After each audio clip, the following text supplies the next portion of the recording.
Бүгінгі тақырып мойын бұлшық етінің ортаңғы топ бұлшық еттері. Оны екі топқа бөліп қарастырамыз. Тіл сүйегінен жоғары орналасқан бұлшық еттері, тіл сүйегінен төмен орналасқан бұлшық еттері. Тіл сүйегінен жоғары орналасқан бұлшық еттердің алғашқысы қос қарыншалы бұлшық ет, яғни мускулус дигастрикус деп аталынады. Оның екі қарыншасы болады, яғни видеода көріп тұрғандарыңыздай бірінші вентер posterior musculi digastrici және вентер anterior musculi digastrici.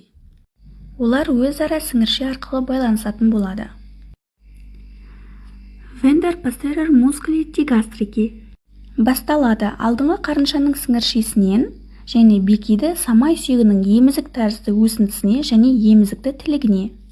Келесі қарыншасы вентер digastric anterior басталады фосса дигастрикадан бекиді мойынның алдыңғы кеңірдектік шандыры талшықтары арқылы тіл сүйегінің денесіне. Қызметі жақ сүйекті бекемдеп ұстағанда тіл сүйегін көтеру, керісінше тіл сүйегін бекемдеп ұстағанда төменгі жақ сүйегін түсіру.